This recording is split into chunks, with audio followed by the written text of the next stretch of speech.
நண்பர்கள் அனைவருக்கும் வணக்கம். இன்னைக்கு நம்ம இந்த வீடியோல டிரைவிங் லைசன்ஸ் உள்ளவர்களுக்கு மிக முக்கிய தகவல் ஒன்று வெளியாகி இருக்கு. சோ அதை பத்தி தான் இப்ப நம்ம பார்க்க போறோம். நாடு முழுவதும் சாலை விபத்துகளை தவிர்க்க போக்குவரத்து விதிமுறைகளை வாகன ஓட்டிகள் கடைபிடிப்பது கட்டாயம். அதன் பிறகு போக்குவரத்து விதிமுறைகளை மீறும் வாகன ஓட்டிகளுக்கு அபராதம் விதிக்கப்படுவது வழக்கம். குறிப்பாக இருசக்கர வாகனத்தில் செல்பவர்கள் ஹெல்மெட் அணிவது, மது குடிக்காமல் வாகனம் ஓட்டுவது மற்றும் காரில் செல்பவர்கள் சீட் பெல்ட் அணிவது, இருசக்கர வாகனத்தில் 2 நபர்களுக்கு மேல் செல்லக்கூடாது போன்ற பல்வேறு சாலை விதிமுறைகள் அமலில் உள்ளன. ஆனால் இந்த சாலை விதிமுறைகளை பெரும்பாலானோர் கடைபிடிப்பதில்லை. இதன் காரணமாக போக்குவரத்து துறை காவலர்களால் சம்பந்தப்பட்டவர்கள் மீது நடவடிக்கை எடுக்கப்பட்டு வருவதோடு அபராதமும் விதிக்கப்படுகிறது.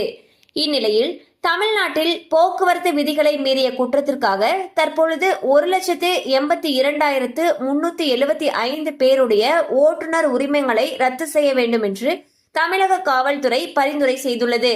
இது தொடர்பாக டிஜிபி அலுவலகம் வெளியிட்டிருக்கக்கூடிய செய்திக்குறிப்பில் ஜூலை முதல் போக்குவரத்து விதிகளை மீறிய குற்றத்திற்காக 76,15,713 வழக்குகள் பதிவு செய்யப்பட்டுள்ளன என்று தெரிவித்தார்.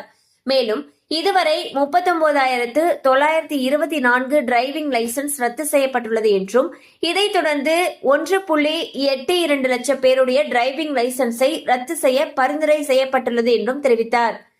பாத்தீங்கன்னா போக்குவரத்து விதிகளை கண்டிப்பாக நம்ம கடைபிடிக்கணும். அவ்வாறு கடைபிடிக்கல அப்படிங்கிற பட்சத்துல நம்மளுடைய டிரைவிங் லைசன்ஸ் கேன்சல் ஆகிறதுக்கு கூட வாய்ப்பு இருக்கு. சோ வாகன ஓட்டிகள் ரொம்பவே கவனமாக போக்குவரத்து சாலை விதிமுறைகளை கடைபிடிங்க.